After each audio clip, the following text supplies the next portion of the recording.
Hi guys, this side मोहित प्यासी, your data science trainer.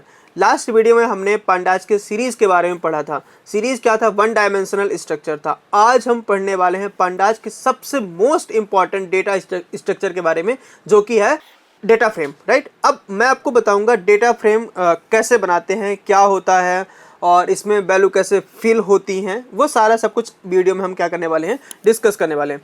तो data frame एक 2 dimensional data structure है। ये कैसा होता है? हमने देखा होगा एक्सेल सीट देखी है ना, उसमें रो एंड कॉलम्स होते हैं। सेम स्ट्रक्चर होगा हमारे डेटा फ्रेम का भी। राइट, तो चलिए देखते हैं डेटा फ्रेम को बनाते कैसे हैं और उसका यूज कैसे होता है, वो कैसे हेल्प करता है डेटा को ऑर्गेनाइज करने में, डेटा को मैनिपुलेट करने में, डेटा को एनालिसिस करने में एंड सो ऑन। ठीक है, तो सबसे पहले मैं इंपोर्ट करूंगा पांडाज एस पीडी को। पांडाज लाइब्रेरी हमने इंपोर्ट कर ली और इसके बाद हम यहाँ पे कर्नल को सेलेक्ट करेंगे। कर्नल सेलेक्ट करने के बाद आपको क्या करना है, मैं आपको सिखाता हूँ कि डेटा फ्रेम बनाते कैसे हैं। तो सबसे पहले मैं आपको बताऊंगा बाय यूजिंग डिक्शनरी। तो मैंने यहाँ पे लिख दिया डिक्शनरी को। अब लिखूंगा पीडी डॉट और यहाँ पे मैं यूज़ करने वाला हूँ डेटा फ्रेम। इसके अंदर मैं पास करूँगा एक डिक्शनरी। जैसे कि यहाँ पे नेम लिख दिया मैंने और नेम में मैंने कुछ वैल्यूज़ रखी, जैसे कि राम, उसके बाद सीता, उसके बाद मनोज, राइट, उसके बाद उत्कर्ष। राइट, ये सारे नाम रख दिए मैंने। और इसके बाद मैं यहाँ पे एज एक दूसरा की लेता हूँ। ठीक है, एज, और यहाँ पर मैं लिखता हूँ एज, जैसे कि 12, 13, सॉरी कॉमा में वैल्यू रखनी पड़ेगी, 14 एंड 15। ठीक है, तो देखिए हमारा एक P D is not defined. तो चलिए इसको मुझे दोबारा से रन करना होगा और इसके बाद मैं यहाँ पे, तो ये जो हमारा बन के आ रहा है ये हमारा कॉलम नेम हो जाएगा, ये हमारा एज होगा। और एज के में जो भी नेम के अंदर जो भी वैल्यू हमने स्टोर किए हैं, लाइक एज राम, सीता, मनोज और उत्कर्ष, तो यहाँ पे स्टोर हो गई। एज में हमने लिखा 12, 13, 14, 15, तो यहाँ पे वैल्यू स्टोर हो गई। ये हमारा क्या कहलाएगा? इंडेक्स कहलाएगा। क्या कहलाएगा? इंडेक्स कहलाएगा। 0, 1, 2, 3 इंडेक्स। इसको हम सेव कर लेंगे एक डेटा फ्रेम में, जिसको बोलेंगे डीएफ। मैं लिख देता हूँ यहाँ पे डीएफ। तो बाय यूजिंग डिक्शनरी आप क्या कर सकते हैं, डेटा फ्रेम को क्रिएट कर सकते हैं। अब मैं आपको सिखाता हूँ क्या लिस्ट से भी डेटा फ्रेम बनाया जा सकता है। तो हाँ, लिस्ट से डेटा फ्रेम बनाया जा सकता है। कैसे? आप लिखिए यहाँ पे, सबसे पहले लिख दीजिए डेटा। पहले मैं डेटा बना लेता हूँ, उसके बाद फिर इस डेटा को स्टोर कर दूंगा पांडाज के डेटा फ्रेम फंक्शन में। तो यहाँ पे मैं लिखता हूँ लिस्ट ऑफ लिस्ट, और यहाँ पे लिखते हैं राहुल, और राहुल की एज लाइक एज 30। अगेन मैं एक दूसरी लिस्ट बनाता हूँ, यहाँ पे लिखता हूँ अभिषेक। ठीक है, और यहाँ पे उसकी एज रखता हूँ 34। राइट, तो ये हमारा डेटा है। एक और लिस्ट हम बना लेते हैं और यहाँ पे लिखते हैं प्रणय, और एज हम यहाँ पे लिख देते हैं 42। राइट, इसके बाद मैं यहाँ पे लिखता हूँ P D dot data frame, और यहाँ पे मैं इस डेटा को पास कर देता हूँ। तो ये देखिए हमारा डेटा बन के आएगा, जैसे कि यहाँ पे 0, 0। बेसिकली हमने यहाँ पे कॉलम का नेम नहीं दिया। राइट, तो यहाँ पे उसने बाय डिफ़ॉल्ट लिखा 0 कॉलम्स है, दैट मीन्स इंडेक्सिंग लिख रहा है। कॉलम की क्या रख रहा है? इंडेक्सिंग। सो 0 इंडेक्सिंग और 1 इंडेक्सिंग। और यहाँ पे क्या लिख रहा है? राहुल, अभिषेक, प्रणय, 30, 34 और 42। अगर आप यहाँ पे कॉलम का नेम देना चाहते हैं तो आपको यहाँ पे लिखना पड़ेगा कॉलम्स इक्वल टू, और यहाँ पे लिख दीजिए, क्योंकि हमारा पहला है नेम तो हमने यहाँ पे नेम लिख लिया, और उसके बाद यहाँ पे क्या लिख दिया? एज। तो अब देखिए हमारा कुछ ऐसे बन के आएगा, यहाँ पे नेम आ गया और दूसरा क्या आ गया? एज आ गया। राइट, इसके बाद अगर मुझे इसका इंडेक्सिंग भी देना हो तो मैं यहाँ पे क्या लिखूँगा? इंडेक्स इक्वल टू, और यहाँ पे हमने, क्योंकि हमारे पास 3 वैल्यू हैं तो हमें 3 इंडेक्स देने पड़ेंगे। 1, 3 वैल्यू, या फिर आपके 3 रो कह सकते हैं, 0, 1, 2, 3। ठीक है, तो यहाँ पे ए हो गया, यहाँ पे बी, और उसके बाद हमने यहाँ पे क्या लिख दिया? सी। तो ये देखिए हमारी क्या होगी? यहाँ पे इंडेक्सिंग हो गई। ठीक है ना, तो इस तरह से आप डेटा फ्रेम में क्या दे सकते हैं? कॉलम नेम दे सकते हैं और इंडेक्सिंग भी दे सकते हैं। ठीक है, और डेटा को स्टोर कर सकते हैं। ठीक है, अब मैं आपको सिखाता हूँ कि इसमें क्या अरे से बनाया जा सकता है। यस, बनाया जा सकता है। तो सबसे पहले मैं एक अरे क्रिएट करता हूँ, इंपोर्ट numpy। numpy एक लाइब्रेरी है जो भी मैथमेटिकल एक्सप्रेशंस होते हैं उनको परफॉर्म करने में यूज होती है। तो यहाँ पे लिखता हूँ मैं numpy HNP, और numpy के थ्रू हम अरे भी क्रिएट कर सकते हैं। तो हमने numpy को इंपोर्ट कर लिया और एक अरे डेटा पे लिख करता हूँ, तो ARR1 इक्वल टू हो जाएगा np.array, और यहाँ पे मैं एक 14 कॉमा 55, 56 और 77। तो ये हमारा अरे क्रिएट हो गया। बस हमें लिखना होगा pd डॉट डेटा फ्रेम और यहाँ पे क्या पास कर देंगे, एक अरे पास कर देंगे, राइट। तो ये हमारा क्या बन जाएगा, डेटा फ्रेम बनकर आएगा। ये थोड़ा सा टाइम ले रहा है मुझे। यहाँ पे हमने डेटा फ्रेम बना लिया, ठीक है। और मुझे इसको कर्नल को रीस्टार्ट करना होगा। कर्नल को मैं रीस्टार्ट करता हूँ और फिर दोबारा से रन ऑल करता हूँ, ठीक है। ये बन गया। यहाँ पे लिखता हूँ मैं pd डॉट डेटा फ्रेम और इसके अंदर मैं लिखता हूँ अरे AR1, जो हमने अरे को स्टोर किया है AR1 में वो। तो हमारा क्या बन के आ जाएगा, देखिए डेटा फ्रेम बन के आ जाएगा, ठीक है। तो इस तरह से हम क्या कर सकते हैं, एक डेटा फ्रेम को क्रिएट कर सकते हैं। तो हमने देखा पहला कि डिक्शनरी से हम कैसे बना पा रहे हैं, फिर लिस्ट ऑफ लिस्ट से कैसे बना पा रहे हैं, और एक अरे से हम कैसे बना पा रहे हैं, ठीक है ना। इसके बाद मैं आपको इसके कुछ फंक्शन सिखाने वाला हूँ। तो सबसे पहले मैं एक बड़ा सा डेटा फ्रेम बनाते हैं। तो हम कुछ ऐसे बना लेते हैं, pd डॉट डिक्शनरी का यूज़ करके बनाऊंगा। तो यहाँ पे मैंने लिखा डेटा फ्रेम और यहाँ पे मैं लिख रहा हूँ सबसे पहले नेम, और नेम में मैंने नाम कुछ नेम पास किए, जैसे कि राहुल, इसके बाद आर्यन, इसके बाद यहाँ पे राइट, इसके बाद यहाँ पर हमने कोई एक नया नाम ले लेंगे, जैसे कि आदर्श, राइट। यहाँ पे कीर्ति, राइट। इसके बाद यहाँ पर हम लिखते हैं मनोज, इसके बाद हम यहाँ पे लिख देते हैं राम, यहाँ पर हम लिखते हैं कृष्ण, राइट। और एक नल वैल्यू भी ले लेते हैं हम यहाँ पे, तो np dot nan null values, ठीक है। एक ये वैल्यू हो गई। एक मैं बीच में भी नल वैल्यूज इंसर्ट कर देता हूँ, तो np डॉट nan, ठीक है। तो हमने यहाँ पे नल वैल्यूज इंसर्ट कर ली। इसके बाद मैं यहाँ पे क्या करने वाला हूँ, एक कॉलम बनाऊंगा एज, और एज में भी मुझे वैल्यूज देनी होंगी। तो सबसे पहले मुझे डिक्शनरी बनानी है। डिक्शनरी के लिए मैं यहाँ पे लिखता हूँ एज, और हमारे यहाँ पे कितनी वैल्यू हमने पास की हैं, हमने यहाँ पे वैल्यू पास की हैं जैसे कि 12, 13, 14, 15, 16, 17। कुछ हम नल वैल्यूज़ भी ले लेंगे, np डॉट nan, ठीक है। और यहाँ पे 23, ठीक है।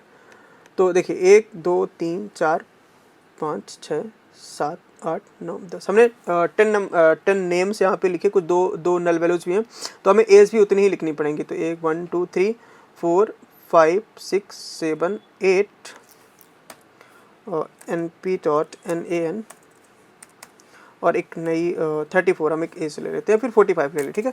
तो ये देखिए हमारा कुछ ऐसे बन के क्या आ जाएगा, हमारा डेटा फ्रेम बन के आ जाएगा, ठीक है। अब मैं यहाँ पे एक और कॉलम इंट्रोड्यूस कर रहा हूँ, उसको बोलते हैं कि कॉलेज कौन सा था, राइट। तो यहाँ पे हमने लिखा यहाँ पे कॉलेज, ठीक है। और कॉलेज, और यहाँ पे हमने कॉलेज के नाम जैसे कि IIT, ठीक है। उसके बाद यहाँ पे NIT, फिर इसके बाद हमने यहाँ पे लिखा स्टेट गवर्नमेंट, राइट, कॉलेज है उसका। फिर हमने यहाँ पे लिखा अगेन IIT, अगेन यहाँ पे NIT, और यहाँ पर हम लिख रहे हैं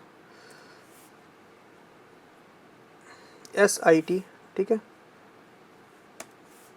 ठीक है। और उसके बाद REC, सॉरी हमें पूरा स्ट्रिंग डेटा देना है, तो यहाँ पे लिखेंगे REC, और यहाँ पर लिख लेंगे UGC। मैं कोई भी ऐसे रैंडम नाम लिख रहा हूँ, और यहाँ पे RGPV, ठीक है। तो यहाँ पे क्या कह रहा है, हमने कुछ मिस्टेक की है, यहाँ पे मुझे क्लोज करना पड़ेगा ब्रैकेट। तो देखिए क्या कह रहा है, ऑल अरे must be the same length. हमने यहाँ पे कितना लिख दिया, 1, 2, 3, 4, 5, 6, 7, 8, 9। मुझे एक और लिखना था, तो यहाँ पे मैंने लिख लिया UGC अगेन, ठीक है। तो ये देखिए, इसको मैं दोबारा रन करता हूँ। एक बार मुझे रीस्टार्ट करना होगा और रन ऑल करता हूँ, ठीक है। तो ये देखिए हमारा डेटा फ्रेम बन के आ गया। एक और कॉलम बनाते हैं CGPA का, तो यहाँ पे मैं लिखता हूँ कॉलम होगा मेरा CGPA और यहाँ पे मैं कॉलन पास करता हूँ जैसे कि 8.8, उसके बाद 7.8, उसके बाद 6.5, इसके बाद है 5.4, अगेन 6.7, 8.9। यहाँ पे हम कुछ नल वैल्यू से ले लेते हैं np.nan, ठीक है, और एक मैं स्टार्टिंग में वैल्यू रख देता हूँ np.nan, ठीक है, that is a null value. अब मैं देख लेता हूँ टोटल कितनी है, 1 2 3 4 5 6 7 8। मैं यहाँ पे एक नई वैल्यू इंसर्ट करता हूँ,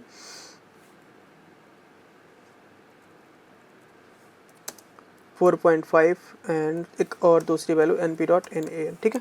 तो इस तरह से हमने क्या बना लिया, एक नया, मैंने यहाँ पे कॉमा भूल गया था, मुझे कॉमा यहाँ पे लिखना है, np डॉट इनवैलिड सिंटेक्स है CGPA में, np.nan 7.8, 7.8, 6.7, 5.4, 6.7, 8.9, np डॉट होगा यहाँ पे, हमने यहाँ पे कॉमा लगा दिया था, ठीक है। तो ये हमारा एक डेटा फ्रेम बन के आएगा और इसको मैं स्टोर कर लेता हूँ DF में, ठीक है। इस तरह से हमने क्या बना लिया, डेटा फ्रेम बना लिया। अब मैं इसके 1 बाय 1 फंक्शंस यूज करने वाला हूँ और चलिए देखते हैं कि किस तरह से डेटा फ्रेम हेल्प करता है डेटा को एनालिसिस करने में, ठीक है। तो सबसे पहला फंक्शन है df.info, ठीक है। तो ये इन्फो में मुझे पता चल रहा है कि ये जो नेम है, यहाँ सबसे पहले उसने लिखा डेटा कॉलम्स, 4 कॉलम्स है, रेंज के इंडेक्स है 10 एंट्रीज हैं 0 से लेकर 9 तक। कॉलम है हमारा, पहला कॉलम है नेम जिसमें 8 नॉन नल वैल्यूज हैं, मतलब एक नल वैल्यू भी होगी, और इसका टाइप कैसा है, ऑब्जेक्ट है।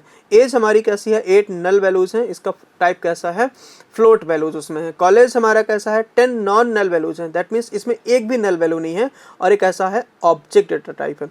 इसके बाद है यहाँ पे CGPA में 7 नॉन नल हैं, दैट मीन्स यहाँ पे 3 नल वैल्यूज हैं, और इसका इसका वैल्यू कैसा है, फ्लोट डेटा टाइप है, राइट। यहाँ पे डेटा टाइप फ्लोट, और अब 2 फ्लोट हैं 2 ऑब्जेक्ट हैं, ठीक है। मेमोरी कितनी यूज हुई है यहाँ पे, वो भी इन्फॉर्मेशन आ रही हैं, ठीक है। चलिए, तो दैट मीन्स हमारे इसमें कुछ नल वैल्यूज भी हैं। अब मैं df डॉट नेक्स्ट फंक्शन होता है सेव फंक्शन, तो मैं सेव फंक्शन का यूज करके चेक करूंगा कितनी नल वैल्यूज हैं, और सॉरी कितने रो एंड कितने कॉलम्स हैं। तो आपको पता चल रहा है हमारा 10 रोज हैं और 4 कॉलम्स हैं। कितने, 10 रोज और 4 कॉलम्स हैं। अगर मुझे टॉप 5 रोज को रेड करना है तो मैं कौन सा फंक्शन यूज करूंगा, हेड फंक्शन यूज करूंगा। बाय डिफॉल्ट मुझे क्या देगा, 5 रोज देगा। अगर मुझे 6 करनी है या फिर 7 करनी है या 8 करनी है तो आपको उसके अकॉर्डिंग यहाँ पे नंबर लिखना होगा। मैंने यहाँ पे लिखा 7, दैट मीन्स इसका होगा कि यहाँ पे 7 रोज यहाँ पे क्या होंगी, डिस्प्ले होने वाली है, ठीक है। तो इसका मतलब ये होता है कि head function top 5 rows by default top 5 rows देता है। अगर आप चेंज करना चाहेंगे तो आपको वहाँ पे नंबर लिखना पड़ेगा कि आपको कितनी रो वहाँ पे डिस्प्ले करनी है या फिर देखनी है। नेक्स्ट है df.tel फंक्शन। टेल फंक्शन में मैंने कहा कि मुझे बाय डिफॉल्ट तो 5 देगा, तो 5 लास्ट 5 रोज के बारे में इंफॉर्मेशन देने वाला है। इसके बाद यहाँ पे लिखा मैंने df.tel, और मैंने बोला नहीं मुझे 5 नहीं चाहिए, मुझे 3 चाहिए, तो आपको यहाँ पे क्या लिखना पड़ेगा, 3 लिख दोगे तो आपको लास्ट 3 रोज यहाँ पे दिख जाएंगी, ठीक है। अब यहाँ पे मैं आपको दूसरा फंक्शन समझाने वाला हूँ कि कॉलम्स के बारे में कैसे देखेंगे। तो df डॉट अगर आप लिखते हैं कॉलम्स, तो यहाँ पे आपको क्या लिखेगा, एज, नेम, ये सारे कॉलम्स हैं, उनकी कॉलम्स के क्या नेम है वो इन्फॉर्मेशन आ जाएंगे, ठीक है। तो इंडेक्स में यहाँ पे क्या आ रहा है, नेम आ रहा है, एज आ रहा है, कॉलेज आ रहा है, यहाँ पे CGPA आ रहा है, राइट। अब मैं जैसे कि डेटा टाइप अगर चेक करना हो तो df डॉट डी टाइप करोगे आप, डी टाइप, तो यहाँ पे क्या आएगा, नेम ऑब्जेक्ट है, एज फ्लोट है, कॉलेज ऑब्जेक्ट है, और CGPA क्या है, फ्लोट है। तो डी टाइप फंक्शन का यूज करके आप कॉलम वाइज भी देख सकते हो कि किसमें क्या क्या इन्फॉर्मेशन, किसमें किस टाइप की इन्फॉर्मेशन स्टोर है, राइट। नेक्स्ट है यहाँ पे इन्फो फंक्शन हो चुका है। अब मैं एक बहुत ही इंपॉर्टेंट फंक्शन के बारे में डिस्कस करने वाला हूँ, सैम्पल, df डॉट सैम्पल। ये क्या करेगा, आपके ही डेटा से कुछ रैंडम सैंपल्स निकाल के लेके आएगा, ठीक है। जैसे कि उसने एक सैंपल उठा के लेके आया, कोई भी रैंडम था, इसको आप दोबारा रन करेंगे तो कोई भी 2 रैंडम सैंपल्स उठा के लेके आने वाला है, ठीक है। नेक्स्ट है df डॉट वैल्यू काउंट, ठीक है। मुझे देखना है यहाँ पे मैं कॉलेज में वैल्यू काउंट करने में यूनिक वैल्यूज़ देखने वाला हूँ, ठीक है। क्या देखने वाला हूँ, यूनिक वैल्यूज़। तो मुझे पता चलेगा कि यहाँ पे यूनिक वैल्यूज़ कौन कौन सी हैं। देखिए आप यहाँ पे IIT, NIT, state government, SIT, REC, UGC और RGPB क्या है यहाँ पे यूनिक वैल्यूज़ हैं, ठीक है ना। ये सारी हमारी यूनिक वैल्यूज़ हैं। df डॉट आपने यहाँ फिर से लिखा कॉलेज और यहाँ पे आप क्या लिख रहे हो, डॉट एन यूनिक। तो इससे मुझे क्या पता चलेगा कि भैया इसमें number of N unique values कितनी है, 7 है। आप 1 2 3 4 5 6 7, तो यहाँ पे क्या आ रही है, 7 यूनिक वैल्यूज आ रही है, ठीक है। नाउ डी एफ डॉट, यहाँ पे नेक्स्ट फंक्शन यूज करते हैं, डी एफ डॉट कॉलेज, और यहाँ पे मैं क्या लिखता हूँ, डॉट, यहाँ पे मैंने लिख दिया value count. Value count functions ये बताता है कि कौन सी वैल्यू हमारे, वैल्यू काउंट फंक्शन क्या बताता है, कौन सी वैल्यू हमारे डेटा फ्रेम में कितने बार प्रेजेंट है, ठीक है। तो यहाँ पे क्या हो जाएगा, देखिए IIT हमारे उसमें 2 था, तो अगर मैं यहाँ पे डेटा फ्रेम को डिस्प्ले कर लेता हूँ, ठीक है, ये देखिए, तो यहाँ पे एक IIT यहाँ पर है, एक IIT यहाँ पर है। तो IIT हमारे पे यहाँ पे 2 था, इसलिए यहाँ पे 2 आ रहा है। NIT हमारे उसमें 2 था, NIT और यहाँ पे NIT, तो यहाँ पे क्या आ रहा है, 2 NIT आ रहे हैं। UGC हमारे उसमें 2 थी, UGC और UGC, तो हमारे उसमें क्या आ रहा है, 2 UGC आ रहे हैं। बाकी स्टेट गवर्नमेंट, SIT, RGBB और REC वन टाइम प्रेजेंट थे, तो यहाँ पे क्या आ रहा है, 1 आ रहा है, ठीक है। नेक्स्ट फंक्शन है हमारा एन यूनिक, हमने देख लिया। उसके बाद है नल फंक्शन के बारे में देखते हैं, चेक करते हैं नल वैल्यूज हैं या नहीं है। तो यहाँ पे मैं लिखूंगा is null function. Is null function क्या करता है, मुझे चेक करके देगा क्या वो वैल्यू नल है या नहीं है। तो जहाँ पे नल होगी वहाँ पे ट्रू आएगा, जहाँ पे नल वैल्यू नहीं होगी वहाँ पे क्या आएगा, फॉल्स आएगा। देखिए यहाँ पे क्या आ रहा है, फॉल्स आ रहा है। मुझे यहाँ पे पता चल गया कि यहाँ पे ट्रू है, दैट मीन्स यहाँ पे नल वैल्यूज होंगी, यहाँ पे भी क्या होगी, नल वैल्यूज होंगी, ठीक है। यहाँ पे और यहाँ पे ट्रू आ रहा है, दैट मीन्स यहाँ पे नल वैल्यूज है। कॉलेज वाले कॉलम में एक भी नल वैल्यू नहीं, तो यहाँ पे क्या है, सब में फॉल्स आ रहा है। लेकिन अगर मुझे काउंट करना हो टोटल कितनी है, तो मुझे यहाँ पे क्या करूँगा, मैं सम कर दूंगा, तो मुझे पता चलेगा नेम में 2 नल वैल्यू हैं, एज में 2 हैं, कॉलेज में 3 हैं और CGPA में 3 नल वैल्यूज हैं, ठीक है। नेक्स्ट है डुप्लीकेट वैल्यूज के लिए, तो आपको लिखना पड़ेगा DF dot duplicated. Duplicated function क्या करता है, चेक करके बताता है कि क्या कोई वैल्यू डुप्लीकेट है या नहीं है। और हम इसलिए चेक करते हैं क्योंकि डुप्लीकेट का मतलब होता है सेम इन्फॉर्मेशन। तो हमें अपने डेटा फ्रेम में यूनिक इन्फॉर्मेशन रखने के लिए क्या करना पड़ेगा, डुप्लीकेटेड वैल्यू को हटाना पड़ेगा। तो पहले मैं पता करूंगा डुप्लीकेट वैल्यू है या नहीं है, अगर है तो फिर मुझे हटाना पड़ेगा। आप यहाँ पे देख पा रहे हैं एक भी डुप्लीकेट वैल्यू नहीं है, दैट मीन्स मुझे हटाने की जरूरत भी नहीं है, ठीक है। ये हो गया हमारा डुप्लीकेट चेक करने का। डेटा में डेटा की क्लीनिंग कैसे करना है, मिसिंग वैल्यूज़ कैसे हटानी है, डुप्लीकेट वैल्यू कैसे हटानी है, और क्या क्या वैल्यूज़ हम उसमें रख सकते हैं मिसिंग वैल्यूज़ में, ये मैं दूसरे वीडियोज़ में डिस्कस करूंगा। यहाँ मैं सिर्फ आपको ये सिखाऊंगा कि कैसे उस वीडियोज़ को डेटा फ्रेम को बनाना है, और उसमें हम थोड़ा सा कैसे एनालाइज कर पा रहे हैं कि क्या कैसा इन्फॉर्मेशन उसमें फिल है, राइट।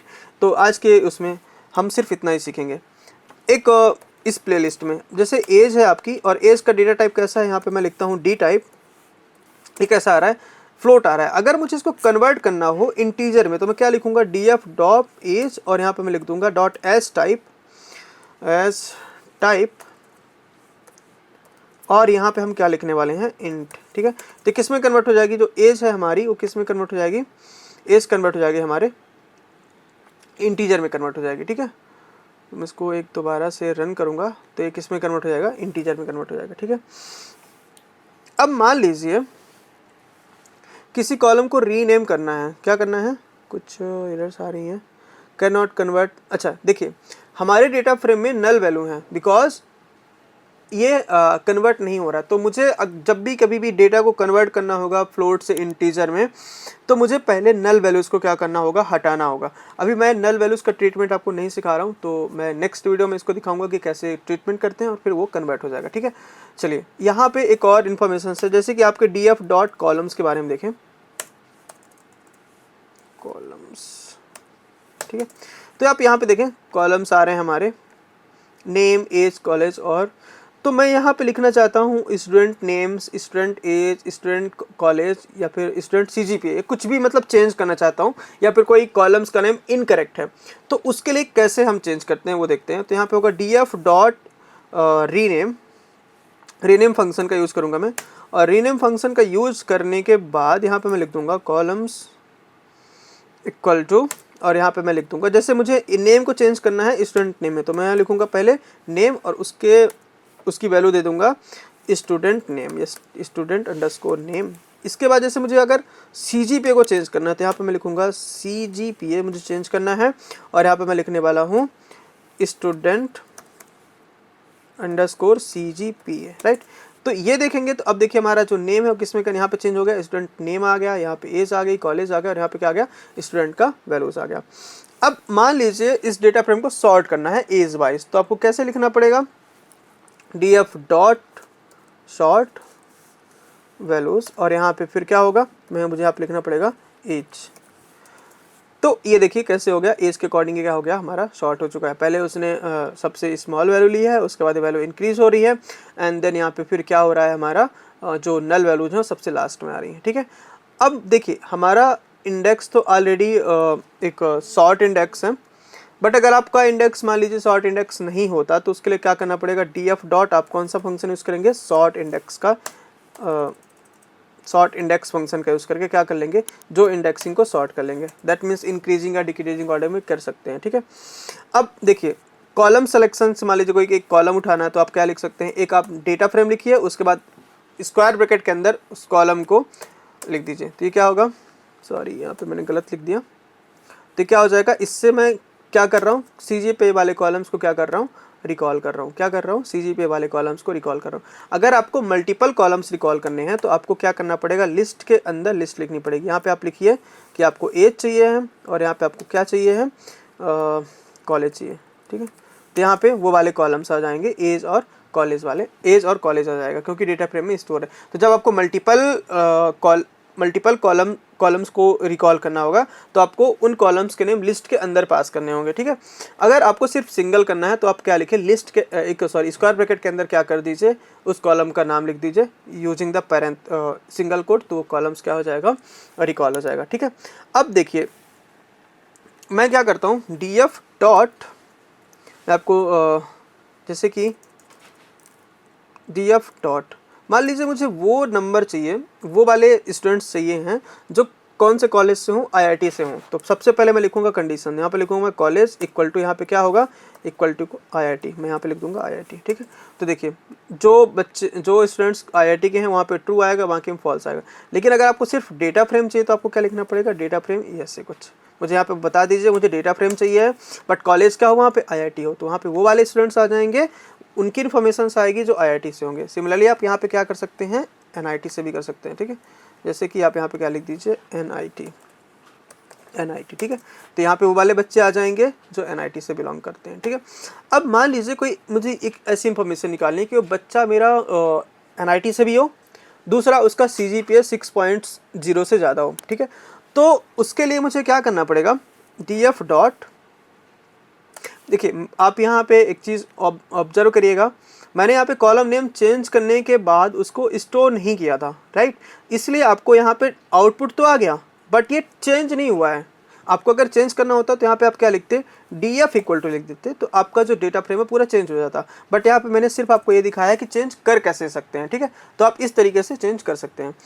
अभी भी आपको जो मेरा ओरिजिनल जो मैंने नेम दिए थे वही आ रहा है। ठीक है, अगर आपको चेंज करना है तो आप लिखेंगे df इक्वल टू और फिर उसके बाद df डॉट रीनेम आपको लिखना पड़ेगा। ठीक है, बट जो कंडीशन थी कि भैया एक तो CGPA 6.0 से ज़्यादा हो और स्टूडेंट्स क्या हो, NIT से हो, तो आपको क्या लिखना पड़ेगा, मुझे df of college equal to यहाँ पे क्या होना चाहिए, NIT होना चाहिए। दूसरी कंडीशन है, तो जो कंडीशंस होती है उनको हम एक टपल के अंदर रख देते हैं। ठीक है ना, क्योंकि मेरे पास मल्टीपल कंडीशंस हैं तो मैंने इसको किसके अंदर रख दिया, टपल के अंदर रख दिया, राइट। अब आगे मैं क्या करूँगा, एक और कंडीशन एंड, क्योंकि वो CGPA भी कह रहा है 6 से ज़्यादा हो, तो मैं एक दूसरा टप्पल बनाऊंगा और इस टप्पल के अंदर लिखूंगा df ऑफ यहाँ पे CGPA ग्रेटर देन यहाँ पे क्या हो जाएगा 6.0। अब इसको मुझे फिर से रीस्टार्ट करूंगा मैं, और उसके बाद मैंने रन किया तो देखिए यहाँ पे वो वाले बच्चे आएंगे जो कॉलेज NIT से होंगे और उनका CGPA ग्रेटर देन क्या होगा 6 होगा। लेकिन यहाँ पे ट्रू एंड फॉल्स में आएगा। बेसिकली हम यहाँ पे दे रहे हैं कंडीशनल स्टेटमेंट दे रहे हैं, राइट। तो कंडीशनल स्टेटमेंट का जो रिजल्ट होता है ट्रू एंड फॉल्स में होता है। अब मुझे ये इसमें क्या चाहिए, डेटा फ्रेम चाहिए, तो मैं यहाँ पे क्या बोल दूंगा कि भाई मुझे डेटा फ्रेम चाहिए और मैं इस पूरी कंडीशन को एक लिस्ट के अंदर स्टोर कर दूंगा। यहाँ पे वो वाले बच्चे आ रहे हैं या तो जो कॉलेज से हैं या फिर उनका CGPA क्या है 6.0 से ज़्यादा है। बट अगर मुझे दोनों कंडीशनें लगानी है कि भाई एक तो जो कॉलेज है वो NIT से हो और उसका CGPA फिर क्या हो 6.0 से ज़्यादा हो, तो यहाँ पे मुझे क्या लिखना पड़ेगा, एंड लिखूंगा। एंड लिखने पे मुझे क्या आएगा, सिर्फ एक ही बच्चा है आर्यन जिसकी एज 13 है, कॉलेज NIT और उसका CGPA क्या है 8.0। ठीक है, दैट मीन्स इन्फॉर्मेशन थोड़ी सी इनकरेक्ट है। देखिए क्योंकि कॉलेज हमारा NIT है, दैट मीन्स वो बच्चा जो है तो 16 या 17 18 ईयर्स का होगा, राइट। बट ठीक है, हमने जस्ट नॉर्मल डेटा फ्रेम बनाया था, सो इट्स ओके। हम यहाँ पे सीख रहे हैं कि कैसे डेटा फ्रेम बनाया जाता है और उसको एनालिसिस कैसे करते हैं, ठीक है। अब मान लीजिए मुझे कोई एक नया कॉलम बनाना है, ठीक है, और उसमें कोई एक नया कॉलम बनाना है, तो आप कैसे लिख सकते हैं, df ऑफ, यहाँ पे लिख दीजिए न्यू कॉलम, ठीक है, और यहाँ पे इक्वल टू, यहाँ पे एक लिस्ट बना के वैल्यू लिख दीजिए, जैसे कि 12 14 कुछ भी मैं लिख रहा हूँ, 13 23 35 35 23, और टोटल 10 रोज थी तो हमें 10 नंबर्स लिखने होंगे, 3 3 3 3 6 2 8, ठीक है। तो ये देखिए हमारे पास एक न्यू कॉलम आएगा और एक हमने यहाँ पे क्या कर लिया, एक न्यू कॉलम्स को ऐड कर दिया, राइट। तो इस तरह से आप क्या कर सकते हैं, कॉलम्स को, नए कॉलम्स को क्रिएट कर सकते हैं। अब चलिए कुछ मैं आपको सिखाता हूँ ड्रॉप करने का। मान लीजिए df डॉट ड्रॉप करना है आपको, किसको ड्रॉप करना है, न्यू कॉलम्स को ड्रॉप करना है। आपने डेटा फ्रेम बना लिया, न्यू कॉलम्स में आपको किसको ड्रॉप करना है, सॉरी डेटा फ्रेम में आपको किसको ड्रॉप करना है, न्यू कॉलम्स को। तो आपने यहाँ पे क्या लिखा, न्यू अंडरस्कोर कॉलम, ठीक है, न्यू अंडरस्कोर, ठीक है, ठीक है। अब देखिए आपने तो बता दिया कि भाई मुझे ड्रॉप करना है, बट वो आपसे ये पूछ रहा है कि आपको कहाँ से करना है, रो से कॉलम से, क्योंकि उसको नहीं पता है, क्योंकि रो में यहाँ पे इंडेक्सिंग है और यहाँ पे कॉलम में है। तो मैं बोल दूंगा कि भाई मुझे axis equal to 1, axis equal to 1 का मतलब ये होता है कि मैं कॉलम साइड से डिलीट करना चाहता हूँ। तो देखिए यहाँ पे क्या हो जाएगा, जो डेटा फ्रेम है वो क्या हो जाएगा, जो सॉरी न्यू कॉलम है क्या हो जाएगा, ड्रॉप हो जाएगा। हमने कुछ मिस्टेक की हुई है, न्यू डैश लगा दिया है, मुझे यहाँ पे लिखना है न्यू अंडरस्कोर, ठीक है। तो यहाँ पे मैं लिखूंगा न्यू अंडरस्कोर। तो देखिए क्या हो जाएगा, हमारा जो कॉलम है क्या हो चुका है, ड्रॉप हो चुका है। लेकिन अगर आपको मल्टीपल, अगेन आपको यहाँ पे लिखना पड़ेगा df इक्वल टू, ठीक है। तो यहाँ पे आपका जो कॉलम है क्या हो चुका है, ड्रॉप हो चुका है। अगर आपको मल्टीपल कॉलम्स को ड्रॉप करना होगा तो आपको क्या लिखना होगा, आपको जो भी कॉलम्स के नेम है किस में लिखने होंगे, कॉलम्स के नेम आपको लिस्ट में पास करने होंगे। तो आप कैसे लिखेंगे, df डॉट ड्रॉप, आप कॉलम्स को ड्रॉप कर रहे हैं तो आपको कैसे होगा, यहाँ पे जैसे कि आपने नेम को ड्रॉप किया और फिर यहाँ पे आपको किसको करना पड़ेगा, एज को करना पड़ेगा, और यहाँ पे आपको लिखना पड़ेगा एक्सिस इक्वल टू 1। तो क्या हो जाएगा, वो कॉलम्स आपके डेटा फ्रेम से डिलीट हो जाएंगे, ठीक है।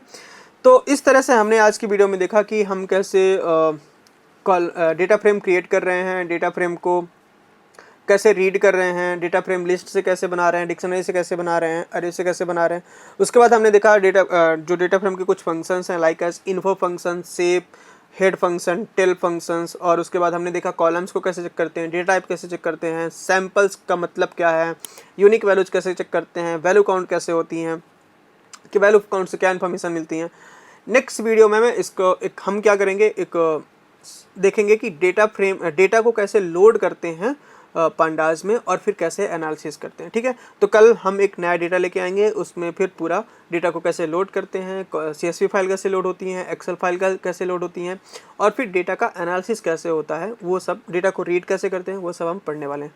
तब तक के लिए thanks for joining, have a nice day.